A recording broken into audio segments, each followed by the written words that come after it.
November 29th, 1997. My mother arrived here at 9:15 a.m., and I knew she came to tell me my grandfather was dead. He died at 1 o'clock this morning while my brother Chuck was sitting with him. He said Big Daddy was breathing slower and slower, yet still able to talk somewhat as he passed on. I cry even typing this because I will miss him. I am glad his suffering with this brain cancer is over for his sake, and have felt helpless to relieve his suffering for the past 4 months.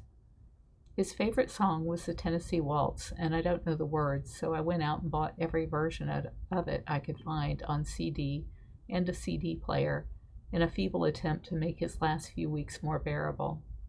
I tried to go sit with him 2 Sundays ago, and when he saw it was me, he turned his head and made those funny eyes at me like he always does, and said, "Well, hello, baby doll."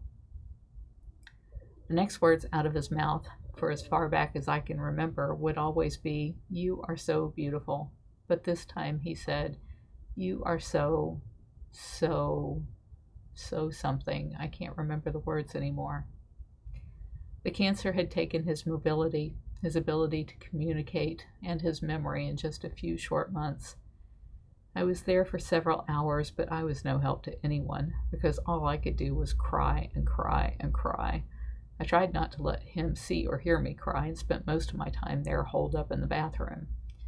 I never had to deal with the death of anyone I knew, and I wasn't handling it well at all. As much as this hurts, I know it was for the best, and I will be able to close this chapter of my life, albeit sorrowfully. I can't lay the book down where Don is concerned.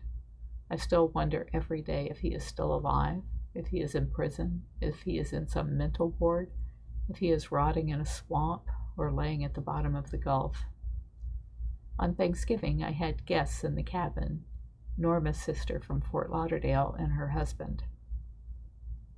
They are quite wealthy and seemed like wonderful people, but I had forgotten to ask Dad to bring in the coffee and donuts, so I made cinnamon rolls and coffee for them and delivered it to the cabin. They were sitting outside at 7:30 in the morning in their pajamas, looking a little wild-eyed. The husband asked the history on the cabin, and when I told him, he said he was expecting something a little more dramatic, and when I asked why, he said because it's haunted. He claims that last night he heard loud shoes, like boots, come up the steps, the gush of air through the door as it had opened, and as he turned to see who it was, he and his wife both felt the bed sink as though someone had climbed in to go to sleep. The next evening, I noticed the trail lights were out, and the switch was flipped off and the box left open, just like Dawn did almost every night since I bought those things. I am going over to hug Mama Jackie this morning, although I know that she, like me, would rather be alone. I will take Jamie with me. Jamie didn't want to see Big Daddy last Sunday after church, but I dragged her anyway to at least say hello to Mama Jack. Jamie said she wanted to remember Big Daddy the way he was, strong and funny. I know that is how he would have wanted us to remember him. My dad is taking this worse than just about anyone other than my mom, who is Big Daddy reincarnate. Dad and Big Daddy built the cabins together. These were the cabins in North Carolina, not our cabins at the sanctuary. They did the flea markets and the auctions and a lot of traveling together. Dad couldn't even come and tell me about the death because he was so overwhelmed by it. I have to catch 4 cats, 2 lynx, and 2 western cougars today, so I hope he will be able to help me with that without getting himself hurt. The Battle of the Bulge. The 16th of December 1944 through the 25th of January 1945 was a major German offensive campaign launched before the densely forested Ardennes region of Wallonia in Belgium, France, and Luxembourg on the Western Front toward the end of World War II in Europe. The surprise attack caught the Allied forces completely off guard and became the costliest battle in the terms of casualties for the United States, whose forces bore the brunt of the attack.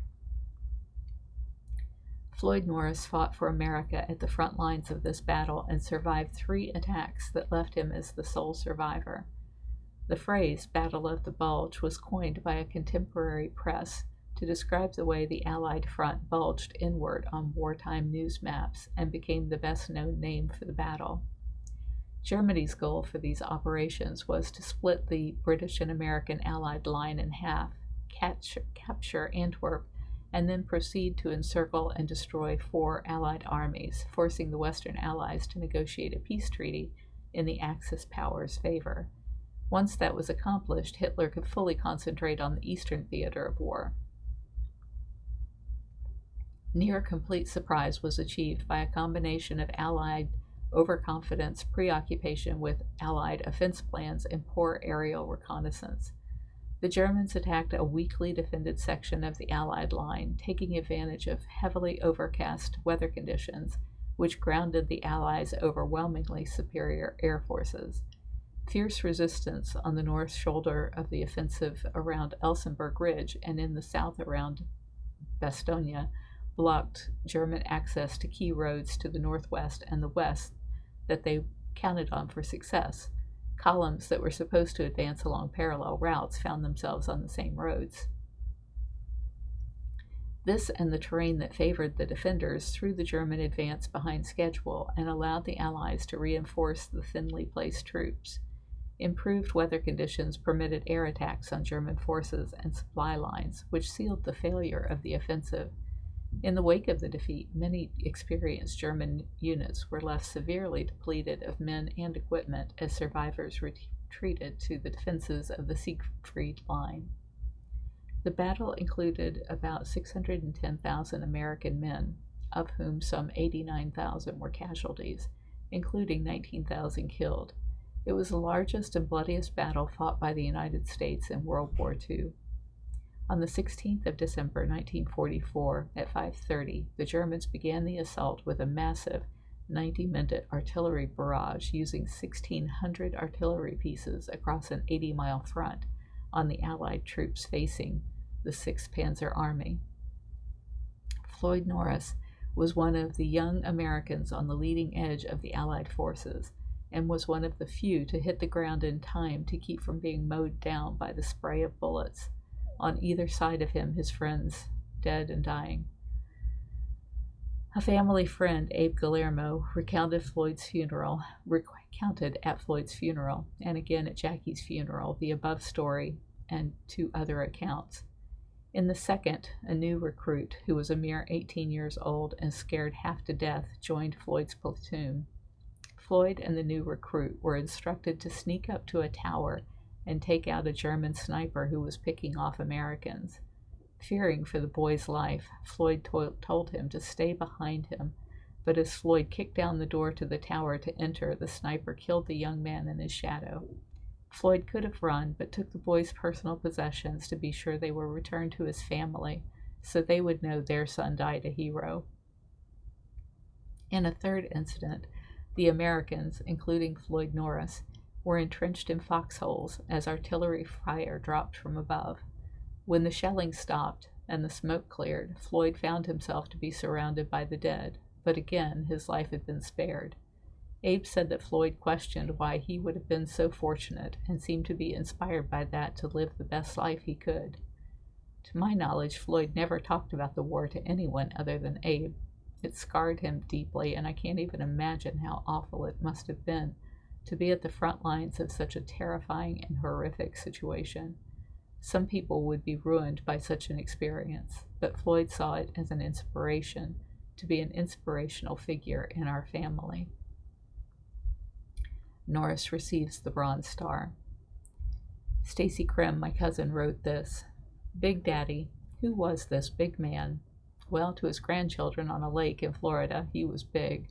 Big in stature, big broad shoulders, big hands, and big shoes. When he smiled, it was a big smile, and when he cried, it was a big tear. When he put his arm around you, you knew you were in for a big hug, but when he put his arm on your shoulder, you knew you were in big trouble. To call him Grandpa just seemed too small. To call him Grandfather was just too old. To call him Granddaddy just didn't fit. To call him Floyd would be of disrespect. Who was this big man? We called him Big Daddy.